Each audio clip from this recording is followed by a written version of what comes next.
এই আপনি তো ধার্মিক লোক, অর্ডার টাকা মালিক হলেন কিভাবে? আপনি তো চা হালা কুলি, এত টাকা মালিক কিভাবে হলেন? চার ট্রফি কপাল স্যার, এমন টাকা হলে স্যার ভাগ্য লাগে। আমার ভাগ্য বল আল্লাহ দিয়ে হয়ে গেছে স্যার। তো টাকাগুলো কোথায় রাখছেন? বাসায় না কোথাও রিজার্ভ রাখছেন টাকাগুলো? জানতে চাচ্ছি। আর পোস্ট 500 যত টাকা ইনকাম করছি সব আল্লাহর রাস্তায় ব্যয় করে দিয়েছি স্যার। আমি একজন হাজি মানুষ, আল্লাহর রাস্তায় ব্যয় করছি। কি স্বাস্থ্য মুমিন রে, আপনি তো চালছিলে বেঁচে যাবেন, তো দুর্নীতি করে মানুষের প্রশ্ন ফাঁস করে মানুষের হক নষ্ট করছেন। পাপে তো সীমা নাই, আপনি তো জাহান্নামী। জাহান্নামের রাস্তা তো আপনার জন্য খোলা। আপনি জাহান্নাম যাবেন, রেডি হয়ে যান, ঠিক আছে? আরে স্যার কি বলেন আপনি?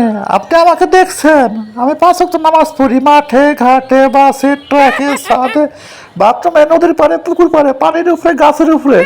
এমন কোনো জায়গা নাই যেখানে আমি স্যার নামাজ বাদ দিই স্যার। আমি নামাজ কখনো বাদ দিই না। আমি তো স্যার 100% স্যার জান্নাতি লোক স্যার, জান্নাতে যাবো।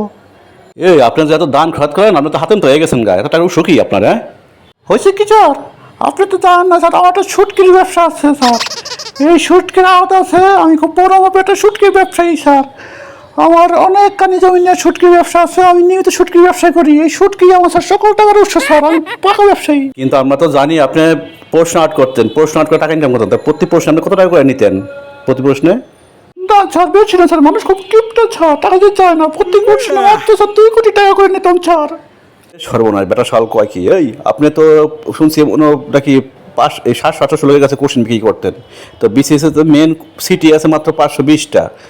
তো এত লোকের কাছে কোশ্চেন বিক্রি করতেন, তখন তো যারা কোশ্চেন পাইতো এরাই তো ঠিক মতো চাকরি পাইতো না। তো যাদের কাছে যারা কোশ্চেন পাইতো চাকরি না পাইলে এরাদের সাথে কি দফা দফা হইতো, তাদের সাথে কি ব্যবস্থা করতেন আপনি? হ্যাঁ, এত লোকের কাছে কোশ্চেন বিক্রি করতেন কেন? স্যার আমি তার কি জানি স্যার, আমি তাকে বলছি আমি একজন সৎ ব্যবসায়ী স্যার। আমি ব্যবসা সবসময় সৎ এবং হাওয়া করি। যারা আমাকে টাকা দিত আমি সবাইকে স্যার কোশ্চেন দিতাম। এরপর কি হবে না হবে এটা নিয়ে তো স্যার আমার মাথা ব্যথা ছিল না স্যার। আমি টাকা পাইছি কোশ্চেন দিচ্ছি স্যার, এখন তারা কি তাকে ব্যাপার। ওরে আমার সৎ ব্যবসায়ী রে! এই ছাগল কাটে তো মতিউর তার ছেলেকে অস্বীকার করছে। এখন যদি আপনার ছেলে যদি আপনাকে অস্বীকার করে, যে আপনার কারণে আপনার ছেলের পদ পজিশন সব ক্যারেক্টার এবং জীবন সব নষ্ট হয়ে যাচ্ছে, এখন যদি আপনার ছেলে আপনাকে অস্বীকার করে যে আপনি তার বাবা না, সেক্ষেত্রে মতিউর মতন মতিউর ছেলেকে যেমন অস্বীকার করছে, আপনি কি করবেন? হ্যাঁ, আপনার ছেলে আপনাকে যদি অস্বীকার করে এবং বলে যে আপনি আমার বাবা না, সেক্ষেত্রে আপনার সিদ্ধান্ত কী হতে পারে বলেন? কি করবো স্যার, আরেকটা সৎ ভাই বিয়ে করবো, বিয়ে করে স্যার সংসার করে নতুন ভাবে বাচ্চা কাচ্চা জন্ম দিয়ে আবার স্যার নতুন ভাবে জীবন শুরু করবো।